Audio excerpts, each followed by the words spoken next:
Choreographer Johnny master వ్యవహారం hot topic గా మారింది. బెంగళూరు రేవ్ పార్టీలో పలువురు టాలీవుడ్ ప్రముఖులు ఉన్నట్లు జోరుగా ప్రచారం సాగింది. హీరో శ్రీకాంత్, నటి హేమ, కొరియోగ్రాఫర్ జానీ మాస్టర్ పేర్లు ప్రముఖంగా వినిపించాయి. అయితే దీనిపై ఆ ముగ్గురు స్పందించారు. హేమ అయితే తాను హైదరాబాద్ లో ఉన్నట్లు ప్రత్యేక వీడియో విడుదల చేశారు. ఓ ఫామ్ హౌస్ లో చిల్ అవుతున్నట్లు కూడా ఆమె ప్రకటించారు. మరోవైపు తనపై జరిగిన ప్రచారాన్ని హీరో శ్రీకాంత్ ఖండించారు. కొద్ది రోజుల కిందటే తన భార్య ఊహాకు విడాకులు ఇస్తున్నట్లు ప్రచారం చేశారని, ఇప్పుడు కూడా అదే తరహా ప్రచారం చేస్తున్నారని ఆయన ఆవేదన వ్యక్తం చేశారు. మరోవైపు జానీ మాస్టర్ తాను డాన్స్ అసోసియేషన్ కార్యాలయంలో ఉన్నట్లు ఒక వీడియో విడుదల చేశారు. కానీ వైసీపీ మాత్రం జానీ మాస్టర్ ను టార్గెట్ చేసుకుంది.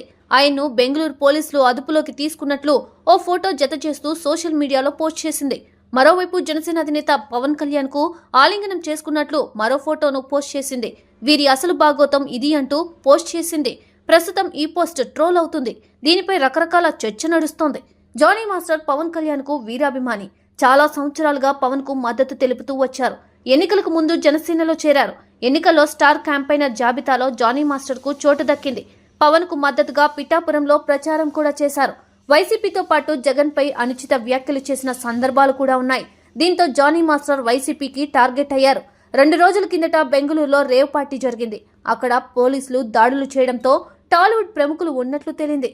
అందులో జానీ మాస్టర్ ఉన్నట్లు ప్రచారం జరగడంతో దానిని వైసీపీ ప్రచార అస్త్రంగా మార్చుకుంది.